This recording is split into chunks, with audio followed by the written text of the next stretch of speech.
예, 두 번째 시간입니다. 예, 발명의 사업화와 IP R&D에 대한 상관관계를 말씀드리도록 하겠습니다. 앞부분 전달에서 4차 산업혁명 시대에 수요자 중심의 연구개발이 필요함, 그에 따른 빅데이터, 그리고 특허의 중요성을 말씀드렸고, 그래서 R&D라는 중요한 개념들이 나왔습니다.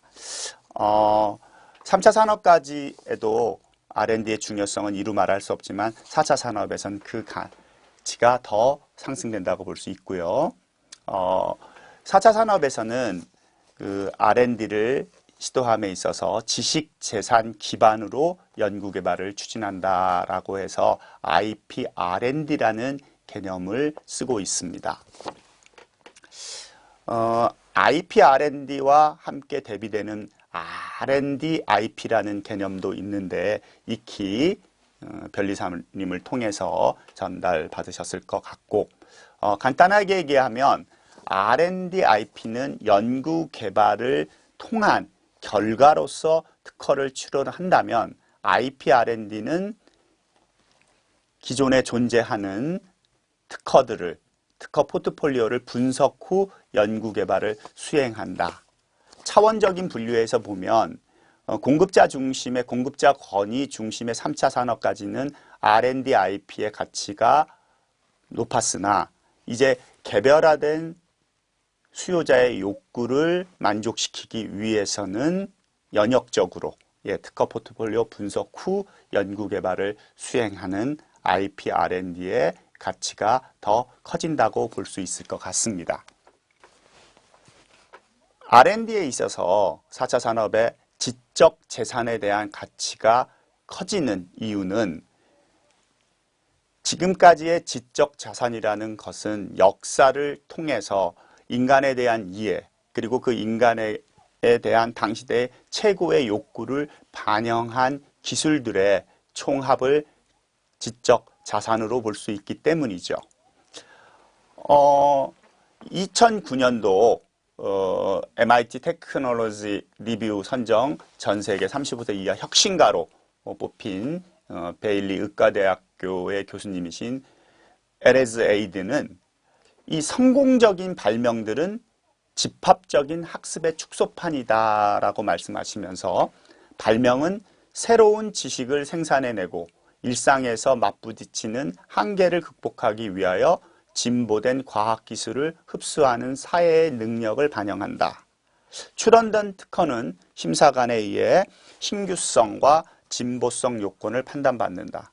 통과된 등록 특허들은 순차적으로 쌓인 지층처럼 기술 진보의 역사를 투영한다. 특허는 향후 기술의 변화를 예측하기 위하여 가장 객관적인 지표로 사용할 수 있는 빅데이터라고 할 수 있다라고 말씀하고 계십니다. 지식자산이 갖고 있는 문제 해결의 솔루션을 담고 있고 또한 그것이 기반이 되는 빅데이터. 근데 이 빅데이터가 세 가지의 특성을 갖는다고 초반에 이야기가 됐죠. 볼륨, 버라이어리, 빌라서리. 그러니까 많은 양이 다양한 곳에서 빠르게 들어오다 보니까 양적 중심의 빅데이터는 일정 시점에 이르러서 부담이 되는 겁니다. 우리가 필요로 하는 질적인 정보로의 수렴이 되어 있지 않은 빅데이터는 소모 비용이 들 테니까. 그래서 이 빅데이터의 품질과 통찰력을 강조한 빅데이터 6V가 나오게 됩니다. 그래서 볼륨, 버라이어리, 빌라서티에 더해서 이 버레서티, 정확성, 그리고 이 정보 중에 필요 정보들을 쉽게 확인할 수 있는 시각화, 비주얼라이제이션, 그리고 비즈니스 차원에서 원하는 결과를 만들어낼 수 있는 가치를 가졌느냐, 밸류입니다. 특허 빅데이터를 한번 살펴보시면 이 특허가 이미 빅데이터화 됐습니다. 2018년 미국 등록 특허가 1천만 건을 돌파했다라고 하고 1790년 7월 31일 제1호 등록 특허 이후 거의 한 228년 만에 이루어진 성과고 최근 30년에 발행된 특허 공보가 그 이전 150 동안의 총합을 상회하는 결과를 보이고 있는 것이죠. 또한 이 특허라는 데이터는 실시간으로 생겨나고 소멸하는 다이나믹한 동적 데이터인데다 인간이 처리하기에는 너무나 복잡해지고 비대해졌습니다. 그렇기 때문에 특허가 빅데이터화 됨에 따른 과제가 생겼는데 이 빅데이터의 질적 가치 평가 및 활용 비용이 상승하고 있고 빅데이터의 양적, 질적 가치를 실제의 비즈니스 차원의 가치로 활용할 수 있는 역량을 함양한 인재의 발굴이 중요해지는 이런 기업은 과제를 가지게 된 것입니다. 그렇기 때문에 이 R&D IP가 갖는 위험성이 존재합니다. 반면에 IP R&D는 그러한 위험성을 상당히 줄인다고 볼 수가 있겠죠. 그 연구 개발을 중심으로 한 공급자인 공학자나 과학자 중심의 이 연구 개발 특허가 기술의 우위성에도 불구하고 소비자의 선택을 받지 못할 수 있는 가능성이 있는 거죠. 그 예를 한번 보시겠습니다. 애플은 노트북에 쓰이는 이 키보드, 기존의 키보드는 이 가위식 방식이라고 해서 이 사용에 불편이 있었어요. 그래서 기술적으로 진보된 나비 방식의 이 키보드를 적용하게 됩니다. 이 기존의 가위식 키보드는 이 키를 누르면 고무로 된 돔 형태의 부품이 스프링 역할을 하고 부드럽고 말랑한 키감을 주고 있었는데 이 구조적으로 보게 되면 이 고무로 된 탄소 접점이 키보드 아래 회로와 접촉할 키를 인식하는 형태이기 때문에 시간이 흐르게 되면 고무가 경화가 되고 멤브레인의 손상으로 인식률이 낮아지고 고무가 갈라지는 등의 문제를 발생했습니다. 이에 애플에서는 이 리버돔과 멤브레인의 단점을 대처하기 위해서 나비 형태의 구조를 가지고 있는 버터플라이 키보드를 개발하고 특허 등록을 해서 적용을 하게 됩니다. 기술적으로 우위에 있었는데 의외로 소비자 반응은 신통치가 않았습니다.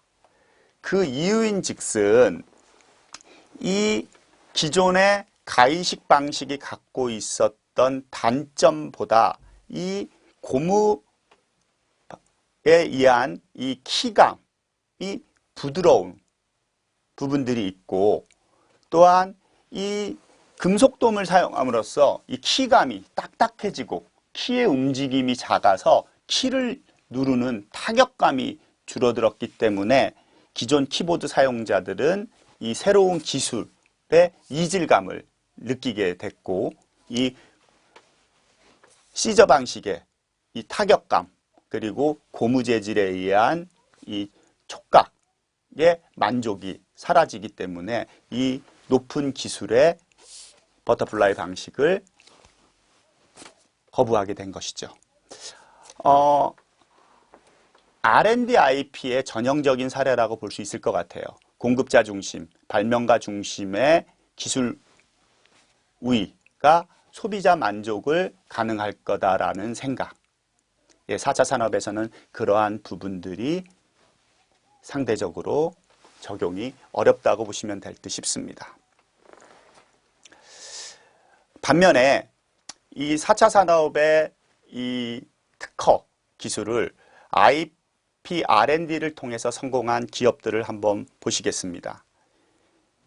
이 글로벌 제약사인 화이자는 이 인간의 질병 중에서 가장 중요한 질병 중에 하나인 협심증 치료제를 개발하기 위해서 이 시데나필이라는 새로운 특허 물질을 개발을 해서 이 심장으로 가는 근육의 이완, 그 심장 근육 이완을 혈관 이완을 증대시키려는 계획을 갖고 있었습니다. 근데 적용 임상 실험에서 실패가 됩니다. 이 생각했던 것보다 이 시데날린의 효과가 적었기 때문에. 그래서 임상 실패 후 그 약을 걷어들이게 되는데, 이 약을 사용했던 수요자들이 약 반납을 거부했던 거예요. 그 이유인즉슨 이 일부 환자 중에서 이 약을 복용하고 이 발기가 지속되는 현상을 보였던 거죠. 봤더니 이 기전이 이 발기부전의 효과를 발휘하고 있었기 때문에 이 소비자들은 반납을 하지 않고 이 약을 발기부전 치료제로 대용하고 있었던 겁니다. 예, 화이자는 인식의 전환을 통해서 협심증 치료제로 개발되고 있었던 비아그라를 인간의 본능적 욕구를 해결해 주는 발기부전 치료제로 새로운 영역으로 전환함으로써 엄청난 대박을 치게 됩니다. 이 화이자의 비아그라의 성공에 따라서 다른 글로벌 업체들 그리고 국내의 기업들도 이 발기부전 시장에 뛰어들게 되는데, 그 중에서 SK 사례가 IP R&D를 적용한 좋은 사례일 듯 싶습니다.